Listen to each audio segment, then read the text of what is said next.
My name is Asia, and I am from Miami, Florida. I don't associate my mother's smoking with sadness, and I do smoke. And the reason why I smoke is it started with a long time ago. I was 16 years old at the time. My parents were divorcing, and I just didn't care. And so I tried cigarette smoking, and the next day my mom walks into my room and says, "Oh, I heard you smoke." And so I thought I was in trouble, and then I looked over at her, I said, "Yes, I do." And the first thing she says to me was, "Do you have an extra one?" And it was the oddest thing, and I'm like, "Yeah, I do." So I gave her a cigarette, and we sat outside and we smoked, and we just talked.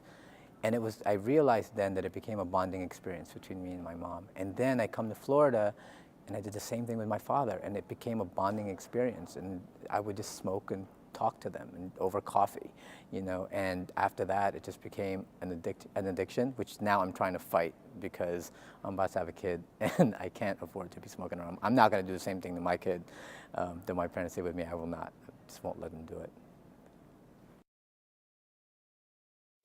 My mother smokes, kisses the tip of her cigarettes as if Marlboro was the long-lost lover who's come to take her breath away. A pack and a half times a day, cradles each one the same way she cradles the back of my baby brother's neck when she rocks him to sleep, holds them both as if to say, "I love you so much, it could kill me." I ask if she ever plans to quit, and she says, "I'm not a quitter." My mother, the keeper of the flame, who swallows fire and stores it in her lungs to keep her heart from going cold. On the good days, I'll find her, standing in the kitchen, cigarette in one hand, spatula in the other, stops cooking briefly to tell me, "Come, have something to eat before you leave."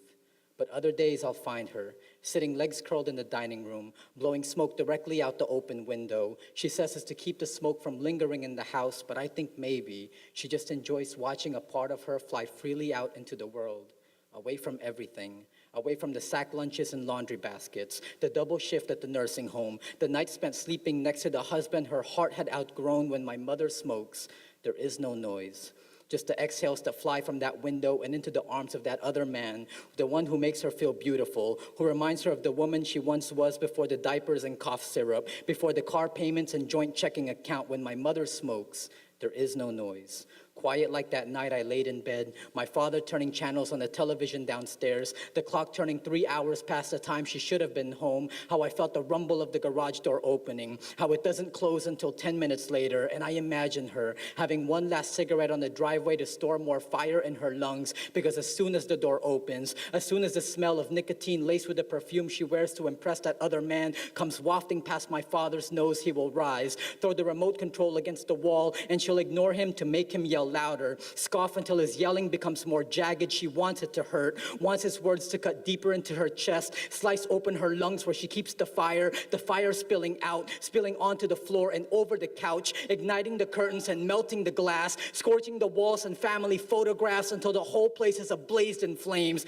He's pointing fingers and she's calling him names, cracking at each other like a cigarette ripped from its filter. You just know it's gonna be harsh going down. You just know it's gonna hurt more in the morning, because when all was said and done and the house gone silent, here was the wreckage.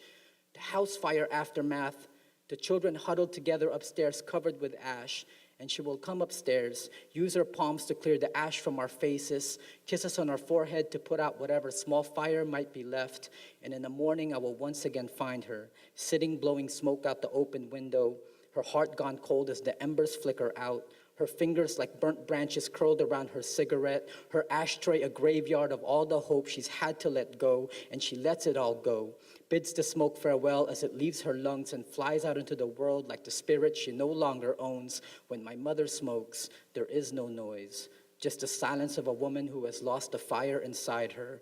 I want to remind her she's not a quitter, that I understand how hard it must have been to keep the fire burning, even if it was for us, her children, the ones she used to hold to her chest so the warmth may rock us to sleep, the ones who ate her food without complaint, even if sometimes there were ashes in the mac and cheese. So please, don't give up on us yet, because I know one day we will forgive, even if we can't forget, because I know she's not a quitter, but neither am I. I want to tell her the reason I smoke today is because I stole a piece of fire that night, and I've spent my whole life trying to keep it from dying, trying to guard it well so I can give it back when she's ready, and when she's ready, I will light a cigarette, Get the fire glowing until the heat creeps up into her spine, then hand it over from my finger and into hers, and I will say, look, I kept it burning this whole time.